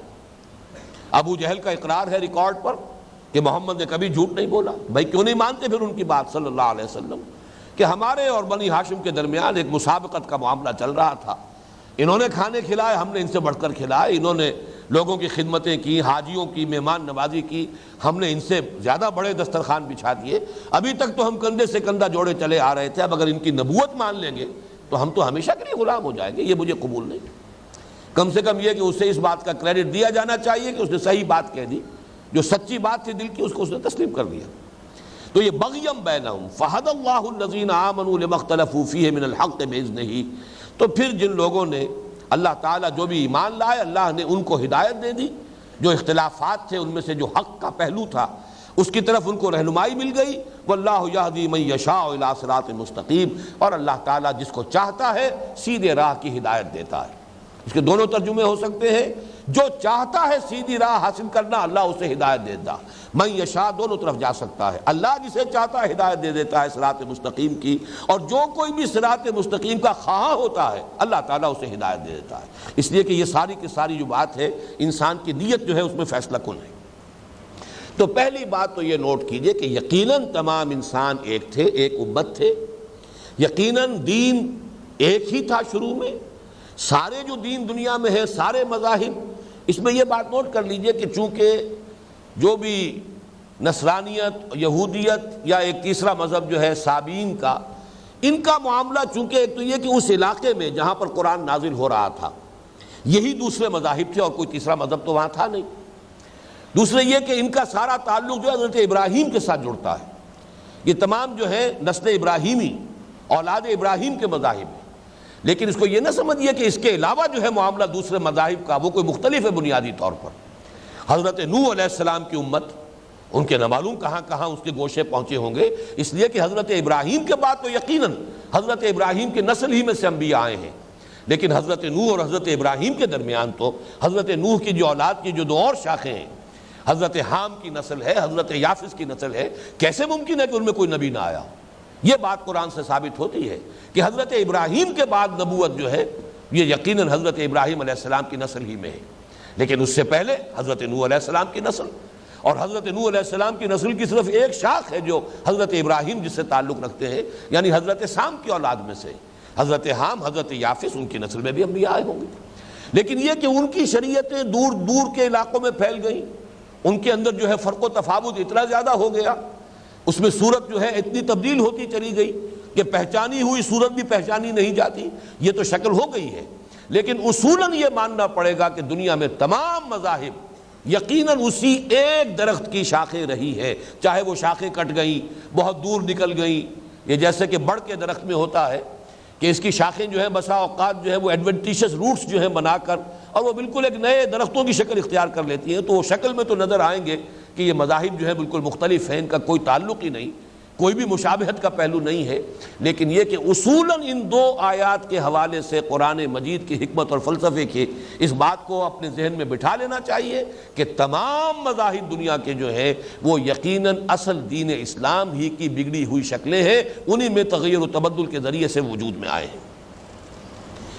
اب ایک اور مضمون کی طرف میں نے اس مرتبہ توجہ کی ہے، اور وہ یہ کہ یہ جو وحدت ادیان یا وحدت امت کی ایک خواہش پیدا ہوتی ہے، میرے نزدیک یہ فطری ہے، اس کے اندر ایک ارج جو ہے انسان کے اندر، یہ جو تفرقہ ہے، من دیگرم تو دیگری، اس کو ختم کیا جائے، کسی طرح قرب تلاش کیا جائے، مشترک اقدار جو ہے ان کو اجاگر کیا جائے۔ آج کی دنیا میں تو یہ ارج بہت شدید ہو چکی ہے، اس کی وجہ یہ ہے کہ سائنٹیفک ترقی نے، ٹیکنالوجی کی ترقی نے فاصلے تقریباً کل عدم کر دیے، بے معنی ہو گئے، پوری دنیا جو ہے وہ اب ایک شہر ہے، ایک ملک کہہ لیجیے زیادہ ایک شہر ہے، بہت بڑا شہر، لہذا انسانوں کو نزدیک تر آنا چاہیے، قریب تر آنا چاہیے، اور یہ جو تفرقے ہیں خاص طور پر مذہب کی بنیاد پر، ان میں یقیناً ایک شدت ہوتی ہے، اس میں تو یہ کہ من دیگرم تو دیگری جو ہے اس کا ایک منطقی نتیجہ ہے، تو یہ ارج جو ہے یہ ہے تو لازماً ایک جو ہے یوں سمجھیے کہ ایک طبعی سا تقاضا ہے کہ جو ابھرتا ہے، اور یہی جیسا کہ میں نے عرض کیا چاہے تو وہ سیاسی تقاضے کے طور پر اور چاہے وہ مذہبی اور روحانی تقاضے کے طور پر مختلف اوقات میں مختلف فلسفوں کی شکلیں اختیار کر کے سامنے آتا رہا ہے، لیکن ہمیں دیکھنا چاہیے قرآن مجید کا اس میں نقطہ نظر کیا ہے۔ آج بڑی ایک عجیب حقیقت سامنے آئی جب میں نے ان آیات کا جو ہے احاطہ کیا اور مختلف جو مقامات پر یہ آیت آئی ہے، یہ مضمون آیا ہے۔ 4 آیتیں اس وقت میں آپ کو سنانا چاہتا ہوں جس کا نتیجہ اور حاصل یہ ہے کہ اللہ تعالیٰ کے ہاں یہ شے کوئی پسندیدہ اور مقصود و مطلوب کے درجے میں ہے ہی نہیں جو تمہیں پسند ہے۔ اخری تحبونہا، یہ تمہیں پسند ہوگی، اللہ تعالیٰ کا تو اصول ہی کچھ اور ہے، وہ اصول کیا ہے؟ وَلَوْ شَاءَ اللَّهُ لَجَعَلَهُمْ أُمَّةً وَاحِدَةً، اگر اللہ چاہتا، یہ سورۃ الشورى کی آیت نمبر 8، وَلَوْ شَاءَ اللَّهُ لَجَعَلَهُمْ أُمَّةً وَاحِدَةً وَلَٰكِن يُدْخِلُ مَن يَشَاءُ فِي رَحْمَتِهِ وَالظَّالِمُونَ مَا لَهُم مِّن وَلِيٍّ وَلَا نَصِيرٍ۔ اللہ چاہتا تو تمام انسانوں کو ایک امت بنا دیتا، اللہ کے اختیار سے بعید نہیں، اللہ کی قدرت سے کہیں بعید نہیں، لیکن نہیں، اللہ کا یہ فیصلہ نہیں ہے۔ اللہ کا فیصلہ کیا ہے؟ وہ تو جس کو چاہے گا اپنی رحمت میں داخل کرے گا، یا یہاں بھی آپ یشاء کا مفہوم دوسرا لے سکتے ہیں، جو واقعتاً خواہش مند ہوگا تاکہ وہی صرف جنت میں داخل ہو، وہی اللہ کی رحمت میں داخل ہو۔ یہ نہیں کہ سب کے سب لوگ جو ہیں ان کو ایک تھوک کے حساب سے جو اللہ تعالیٰ اپنی جنت میں داخل کر دے۔ آخر یہ انسان کو اللہ تعالیٰ نے امتحان کے لیے پیدا کیا ہے، ایک چھانٹی ہونی ہے۔ خلق الموت والحیات لیبلوکم ایکم احسن عملا، اس کا منطقی تقاضا یہ ہے کہ بہرحال یہ اختلاف برقرار رہے گا، تمہاری خواہش اپنی جگہ پر، تمہاری اپنی مصلحتیں اپنی جگہ پر، لیکن اللہ کی حکمت تخلیق جو ہے وہ یہ ہے وَلَوْ شَاءَ اللَّهُ لَجَعَلَهُمْ أُمَّةً وَاحِدَةً وَلَٰكِن يُدْخِلُ مَن يَشَاءُ فِي رَحْمَتِهِ وَالظَّالِمُونَ مَا لَهُم مِّن وَلِيٍّ وَلَا نَصِيرٍ۔ اور ظالموں کے لیے، مشرکوں کے لیے تو نہ کوئی مددگار ہوگا نہ کوئی پشت پناہ ہوگا۔ اس کے بعد دیکھیے سورۃ النحل کی آیت نمبر 93، دیکھیے کس قدر تکرار کے ساتھ تقریباً وہی الفاظ آ رہے ہیں۔ وَلَوْ شَاءَ اللَّهُ لَجَعَلَكُمْ أُمَّةً وَاحِدَةً، فرق صرف یہ ہے لَجَعَلَهُمْ أُمَّةً وَاحِدَةً، وہ ضمیر جو ہے غائب کی تھی، یہاں ضمیر خطاب کی ہے، حاضر کی ہے۔ وَلَوْ شَاءَ اللَّهُ لَجَعَلَكُمْ أُمَّةً وَاحِدَةً وَلَٰكِن يُضِلُّ مَن يَشَاءُ وَيَهْدِي مَن يَشَاءُ وَلَتُسْأَلُنَّ عَمَّا كُنتُمْ تَعْمَلُونَ۔ اللہ چاہتا تو تم سب کو ایک ہی امت بنا دیتا، اس کے اختیار سے بعید نہیں تھا، لیکن نہیں، وہ گمراہ کرتا ہے جس کو چاہتا ہے، یا وہ گمراہ کرتا ہے جو گمراہ ہونا چاہتا ہے، اور ہدایت دیتا ہے جس کو چاہتا ہے، یا وہ ہدایت دیتا ہے جو ہدایت کا خواہ ہوتا ہے، اور لازماً تم سے محاسبہ ہوگا اس کا جو تم کرتے رہے تھے۔ یہ سارا حساب کتاب، پھر میں وہی لفظ استعمال کر رہا ہوں، اللہ تعالیٰ کی حکمت تخلیق یہ ہے۔ یہ دنیا اور انسان کی یہ دنیاوی زندگی ایک آزمائش کا دور ہے۔ قلزم ہستی سے تو ابرا ہے مانند حباب، اس ضیاء خانے میں تیرا امتحان ہے زندگی۔ یہاں ایک سلیکشن ہونا ہے، وہ سلیکشن جو ہے وہ اسی حوالے سے ہوگا کہ جو چاہے گا اللہ تعالیٰ اسے ہدایت دے گا، اور جو ضلالت اور گمراہی کو اختیار کرے گا اللہ تعالیٰ، جیسے کہ سورہ صف میں ہم نے پڑھا فَلَمَّا زَاغُوا أَزَاغَ اللَّهُ قُلُوبَهُمْ، جب وہ کج ہو گئے اللہ نے ان کے دلوں کو بھی کج کر دیا۔ تیسری آیت دیکھیے، سورہ ہود کی آیات 118 119، یہاں یہ مضمون بہت شان کے ساتھ آیا ہے۔ وَلَوْ شَاءَ اللَّهُ لَجَعَلَ النَّاسَ أُمَّةً وَاحِدَةً، اب یہاں پر لَجَعَلَ النَّاسَ، یہاں ضمیر نہیں رہی، نہ ہم نہ کم۔ وَلَوْ شَاءَ اللَّهُ لَجَعَلَ النَّاسَ أُمَّةً وَاحِدَةً وَلَا يَزَالُونَ مُخْتَلِفِينَ إِلَّا مَنْ رَحِمَ رَبُّكَ وَلِذَلِكَ خَلَقَهُمْ وَتَمَّتْ كَلِمَةُ رَبِّكَ لَأَمْلَأَنَّ جَهَنَّمَ مِنَ الْجِنَّةِ وَالنَّاسِ أَجْمَعِينَ۔ اور اللہ چاہتا تو تمام انسانوں کو ایک امت ہی بنا دیتا، لیکن ایسا نہیں ہے، یہ اختلاف کرتے رہیں گے، لا یزالون مختلفین، اختلاف رہے گا، یہ اختلاف کرتے رہیں گے، الا من رحم ربک، سوائے اس کے کہ جس پر آپ کا رب جو ہے وہ رحم فرما دے، یعنی اسے سیدھے راستے کی ہدایت دے دے۔ اب نوٹ کیجئے جس کو میں کہہ رہا تھا کہ حکمت تخلیق یہ ہے اللہ کی، وَلِذَالِكَ خَلَقَهُمْ، اللہ نے پیدا ہی کیا ہے اس اصول پر۔ یہ ساری تخلیق، یہ دنیاوی زندگی، یہ انسان کے لیے دنیاوی زندگی کا یہ جو وقفہ ہے، قلزم ہستی سے تو ابرا ہے مانند حباب، اس ضیاء خانے میں تیرا امتحان ہے زندگی، خلق الموت والحیات لیبلوکم ایکم احسن عملا، تو در حقیقت وَلِذَالِكَ خَلَقَهُمْ، اللہ نے پیدا ہی کیا اسی طور سے، اسی اصول پر، یہی تو اس کا منشا ہے، یہی تو اس کے پیش نظر ہے۔ وَتَمَّتْ كَلِمَةُ رَبِّكَ لَأَمْلَأَنَّ جَهَنَّمَ مِنَ الْجِنَّةِ وَالنَّاسِ أَجْمَعِينَ، اور اے نبی صلی اللہ علیہ وسلم، آپ کے رب کی یہ بات پوری ہو کر رہے گی کہ وہ جہنم کو انسانوں اور جنوں سے بھر کر رہے گا، یعنی کہ آخر اس کے لیے اللہ تعالیٰ کی وہ مخلوق جو گمراہی اختیار کرے گی وہ جہنم میں داخل ہو کر رہے گی۔ پہلی آیت میں یہ تھا کہ وَلَٰكِن يُدْخِلُ مَن يَشَاءُ فِي رَحْمَتِهِ، تو مضمون ایک ہی ہے، لیکن یہ کہ یہ آخری طور پر یہ مضمون پھر آیا ہے سورہ مائدہ میں۔ یہ تینوں مقامات جو میں نے آپ کو سنائے ہیں یہ تو مکی صورتیں ہیں۔ اب دیکھیے سورہ مائدہ میں فرمایا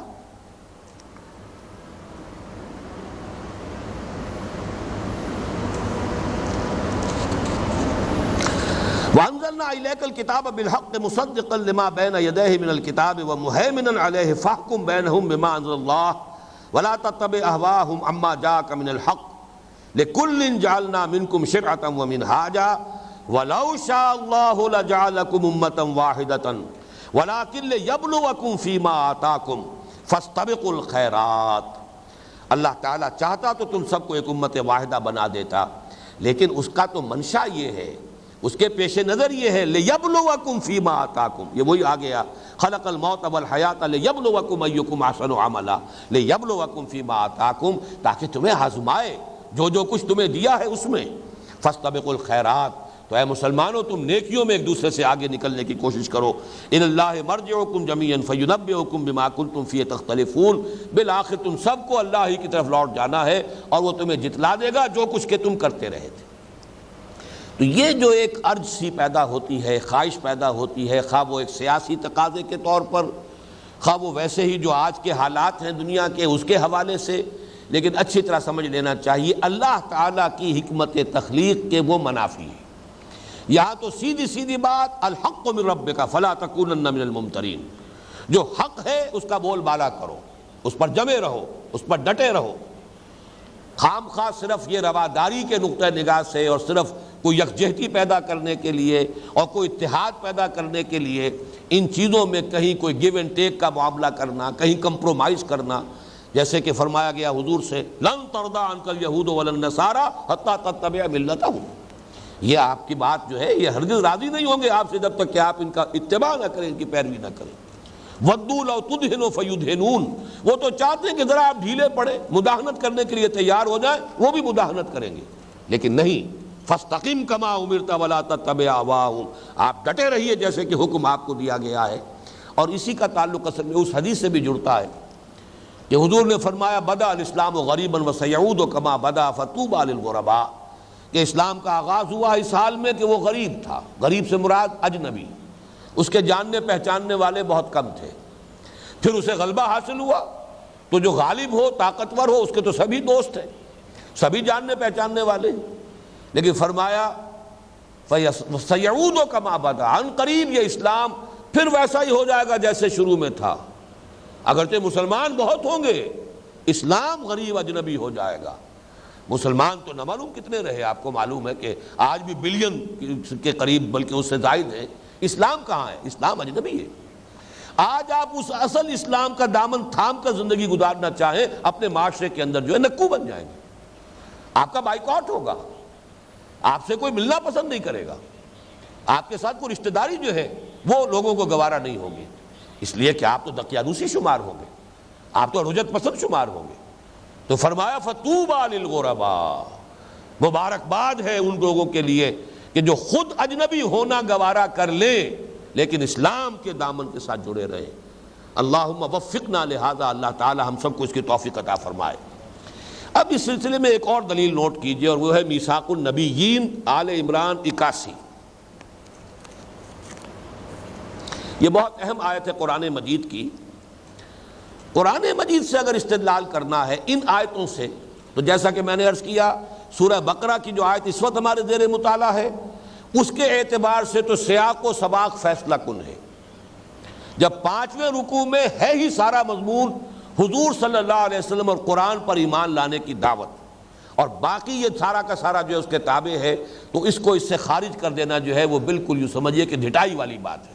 اس سے وہ نتیجہ آئسولیٹ کر کے اسے علیحدہ رکھ کر سیاق و سباق سے کاٹ کر وہ نتیجہ نکالنا، یہ سوائے ڈھٹائی کے اور کچھ نہیں۔ لیکن ایک دوسرا جو دلیل ہے وہ دیکھیے، یہ سورہ آل عمران کی آیت نمبر 81 ہے۔ وَإِذْ أَخَذَ اللَّهُ مِيثَاقَ النَّبِيِّينَ، اور ذرا یاد کرو جب کہ اللہ نے تمام انبیاء سے ایک میثاق لیا تھا۔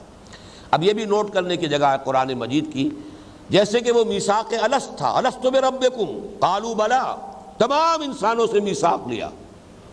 تو ظاہر بات ہے کہ اس سے ثابت ہوتا ہے کہ تمام ارواح انسانی پہلے پیدا کی گئی ہیں۔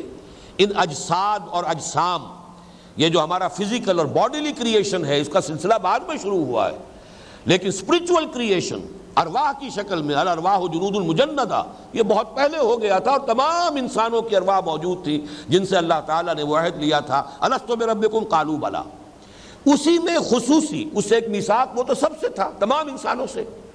لیکن ان میں سے ان کی ارواح کے جن کو نبوت سے سرفراز کیا جانا تھا، آخر حضرت آدم کی روح بھی تو اس وقت موجود تھی، حضرت ابراہیم کی روح بھی موجود تھی، حضرت محمد صلی اللہ علیہ وسلم کی روح پر نور جو ہے وہ بھی وہاں موجود تھی، تو یہ تمام ان سے کیا عہد لیا گیا وہ اب نوٹ کیجئے۔ وَإِذْ أَخَذَ اللَّهُ مِيثَاقَ النَّبِيِّينَ لَمَا آتَيْتُكُم مِّن كِتَابٍ وَحِكْمَةٍ ثُمَّ جَاءَكُمْ رَسُولٌ مُصَدِّقٌ لِّمَا مَعَكُمْ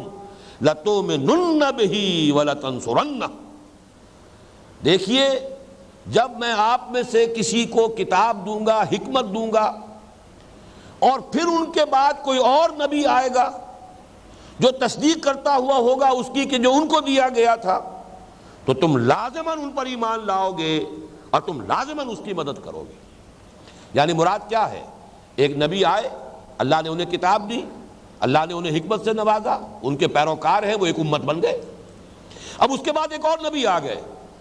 تو گویا کہ سابقہ انبیاء کے پیروکاروں پر لازم ہے یہ لَتُؤْمِنُنَّ بِهِ وَلَتَنصُرُنَّهُ، تم لازماً ان پر ایمان لاؤ گے، تمہارے لیے لازم ہوگا کہ ان پر ایمان لاؤ، وَلَتَنصُرُنَّهُ، اور اس کی مدد کرو۔ قَالَ أَقْرَرْتُمْ وَأَخَذْتُمْ عَلَى ذَلِكُمْ إِصْرِي، اللہ نے یہ بات کہہ کے فرمایا، سوال کیا، کیا آپ لوگوں نے اقرار کیا؟ تمام انبیاء موجود ہیں، کیا آپ لوگوں نے اقرار کیا اور اس پر میرے عہد کو اور میرے اس میثاق کو قبول کیا؟ قالوا اقررنا قال فاشهدوا وانا معكم من الشاهدين، تو انہوں نے کہا ہم نے اقرار کیا، فرمایا آپ گواہ رہنا اور میں بھی تمہارے ساتھ گواہ ہوں۔ ظاہر بات ہے ہر نبی کی امت سے جب اللہ تعالیٰ نے یہ عہد لیا ہے تو آپ کیسے کہہ سکتے ہیں کہ انبیاء پر بس اپنے اپنے نبی کے اوپر ایمان رکھنا کافی ہو جائے گا نجات کے لیے؟ یہ تو اس کی قطعاً نقیص ہے، اس آیہ مبارکہ سے گویا کہ اس کی بالکل ایک ضد ہے، اس کے برعکس کیفیت جو سامنے آ رہی ہے۔ اب خاص طور پر بنی اسرائیل کا جو عہد تھا اس کو بھی نوٹ کر لیجئے، اس لیے کہ میں نے جو آج سورہ بقرہ کے 5ویں رکوع کی آیت میں وَأَوْفُوا بِعَهْدِي أُوفِ بِعَهْدِكُمْ وَإِيَّايَ فَارْهَبُونَ، بنی اسرائیل سے خاص طور پر جو کہا جا رہا ہے میرا عہد پورا کرو تاکہ میں تم سے اپنا عہد پورا کروں، تو وہ کون سا خصوصی عہد تھا جو بنی اسرائیل سے ہوا ہے؟ یہ آیات ہیں سورہ اعراف کی 156، 157، 158، بڑی اہم آیات ہیں۔ جبکہ حضرت موسیٰ علیہ السلام کی قوم پر اللہ تعالیٰ کی طرف سے گرفت آئی تھی، پھر حضرت موسیٰ علیہ السلام اپنی قوم کے بڑے اہم اور چیدہ لوگوں کو لے کر گئے ہیں طور پر، وہاں حاضری ہوئی ہے، وہاں حضرت موسیٰ علیہ السلام نے درخواست پیش کی اللہ تعالیٰ کی جناب میں، وَاكْتُبْ لَنَا فِي هَذِهِ الدُّنْيَا حَسَنَةً، اے رب ہمارے لیے اس دنیا کی زندگی میں بھی خیر اور نیکی اور بھلائی لکھ دے، طے کر دے کہ ہمارے لیے ہمیشہ تیری طرف سے نیکی اور بھلائی اور حسنہ جو ہے وہ ہمیں ملتی رہے گی، وفی الآخرہ، اور آخرت میں بھی۔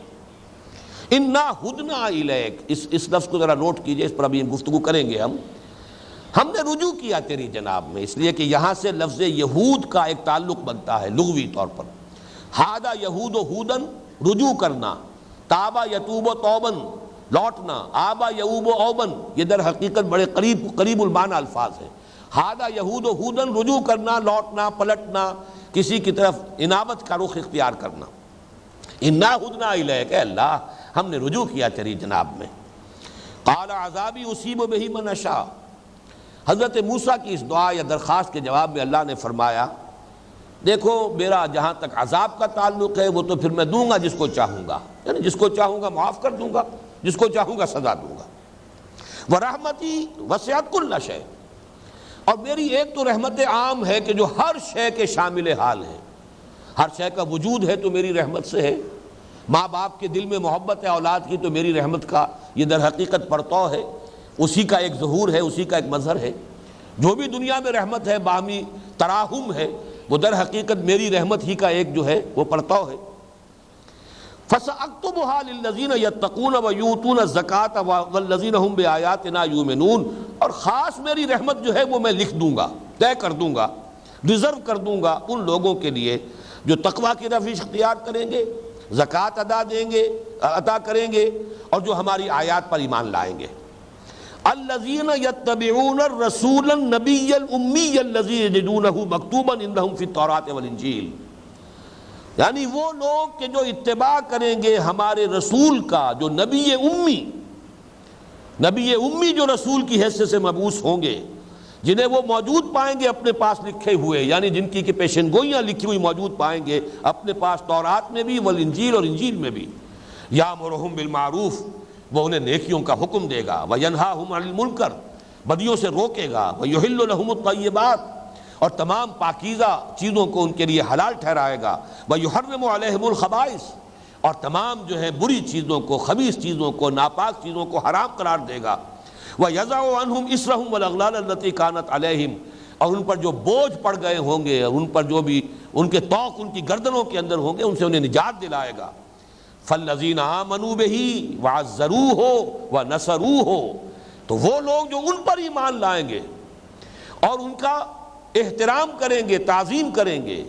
اور ان کی مدد کریں گے، وَاتَّبَعُوا النُّورَ الَّذِي أُنزِلَ مَعَهُ، اور اس نور کا اتباع کریں گے جو ان کے ساتھ نازل کیا جائے گا، اولئک هم المفلحون، وہ ہوں گے فلاح پانے والے۔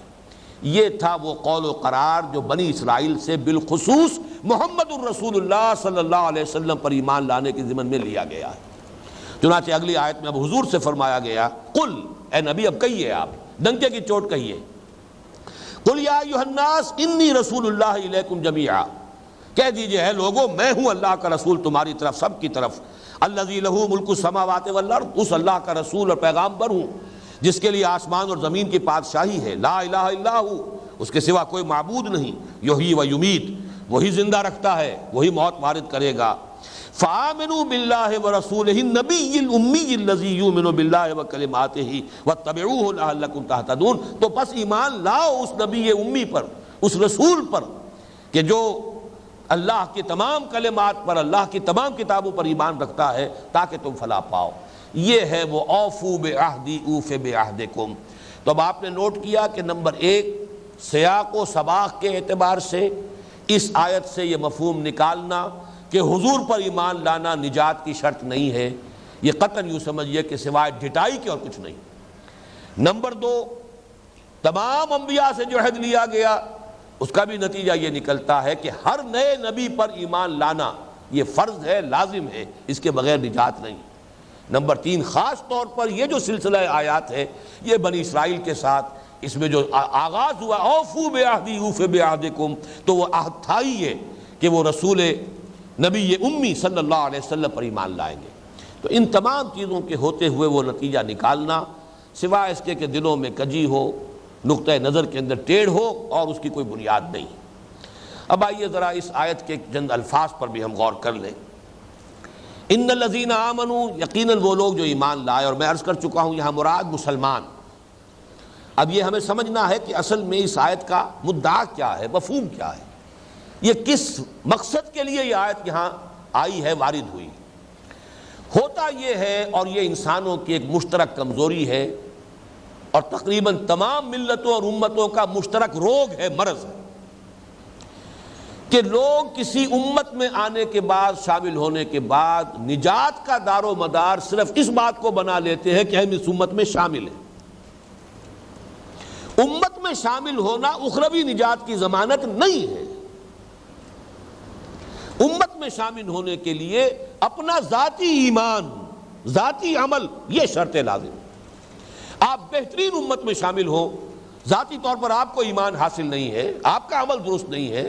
تو محض وہ ٹھپا جو آپ پر لگا ہوا ہے اس امت کا کے حوالے سے، وہ آپ کی نجات کا ضامن نہیں ہے۔ اصل جو خرابی پیدا ہوتی ہے امتوں میں وہ یہ ہے، ایک عجب پیدا ہوتا ہے، چونکہ ہم ان میں سے ہیں، لیکن جو کہ بھی کچھ ہیں تیرے محبوب کی امت میں ہیں۔ اب یہ جو ایک خیال ہے در حقیقت کہ چاہے ہم کچھ بھی ہیں، ہمارے اعمال کچھ بھی ہیں، لیکن چونکہ تیرے محبوب کی امت میں ہے، لہذا جو نجات ہے، فوز و فلاح ہے، جنت ہے، وہ گویا کہ ہمارا حق ہے۔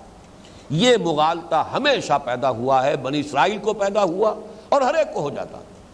ہمارے ہاں اس حد تک وضاحت کی گئی ہے کہ ایک شخص حضور کے ساتھ جنگ کر رہا ہے، حضور کے ساتھ مل کر کفار کے مقابلے میں جنگ کر رہا ہے، اور اس کا انتقال ہو گیا ہے، وہ شہید ہو گیا ہے بظاہر۔ لوگ کہتے ہیں شہید ہو گیا، جنت میں چلا گیا، حضور فرماتے ہیں میں نے تو اسے جہنم میں دیکھا ہے۔ چاہے وہ حضور کے ساتھ آیا ہے، جنگ کرتا ہوا مارا گیا ہے، حضور کے ساتھ اس نے جنگ میں حصہ لیا ہے، لیکن یہ کہ خود جہنمی ہے۔ کیوں جہنمی ہے؟ کہ ہو گیا تھا مجروح، زخمی ہو گیا تھا، شدید زخمی تھا، اور زخم کے اس درد کو اس کی تاب نہیں لا سکا، برداشت نہیں کر سکا، خودکشی کر لی، خودکشی کی بنا پر جہنم میں چلا گیا۔ یہ معاملہ سیدھا سیدھا۔ حضور سے پوچھا گیا کوئی شخص جنگ کرتا ہے اللہ کی راہ میں لیکن صرف اپنی شجاعت کے اظہار جو ہے اس کے سامنے ہے، مقصود یہ ہے ڈنکا بج جائے میری شجاعت کا، میری بہادری کا، یا کوئی حمیت جاہلی کی وجہ سے کہ مہم حضور نے بھیجی ہے کسی ایسے قبیلے کی طرف جس کے ساتھ خاندانی لڑائی چلی آ رہی تھی، تو اب بڑے ذوق اور شوق کے ساتھ جا رہے ہیں کہ اب موقع ملے گا، پچھلی ساری جو ہے وہ میں اپنے بدلے جو ہے نکال لوں گا۔ اسی طریقے سے کوئی مال غنیمت کی طلب میں، فرمایا پوچھا گیا کہ ان میں سے کون سا ہے مجاہد فی سبیل اللہ، آپ نے فرمایا کوئی نہیں، مجاہد فی سبیل اللہ صرف وہ ہوگا جو اس لیے جنگ کر رہا ہے، صرف اس لیے لِتَكُونَ كَلِمَةُ اللَّهِ الْعُلْيَا، تاکہ اللہ کا کلمہ سب سے سربلند ہو جائے، یہ ہے اصل مقصد۔ تو سارا معاملہ انفرادی، اس کو میں نے خاص طور پر اسی کتاب میں موجودہ اور سابقہ مسلمان امتوں کا ماضی، حال اور مستقبل، اس میں جو اللہ تعالیٰ کا قانون عذاب پر جو میرا چیپٹر ہے اس میں نے یہ بات واضح کی ہے کہ دنیا میں جو قوموں پر عذاب آتا ہے وہ اجتماعی معاملہ ہوتا ہے، اور اس میں گیہوں کے ساتھ گھن بھی پس جاتا ہے۔ وَاتَّقُوا فِتْنَةً لَا تُصِيبَنَّ الَّذِينَ ظَلَمُوا مِنْكُمْ خَاصَّةً، ڈرو اس عذاب سے یہ جو صرف ظالموں کو لپیٹ میں نہیں لے گا، بلکہ جب اجتماعی عذاب آتا ہے تو بے گناہ بھی اس کے اندر لپیٹ میں آئیں گے۔ لیکن آخرت کا جو معاملہ ہے محاسبہ وہ انڈیویجول ہے، ہر شخص کا انفرادی ہے۔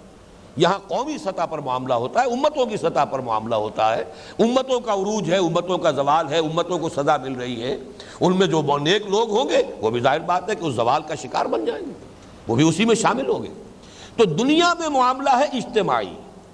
آخرت میں معاملہ انفرادی۔ اپنا ایمان، اپنا یقین کس درجے میں ہے، اپنا عمل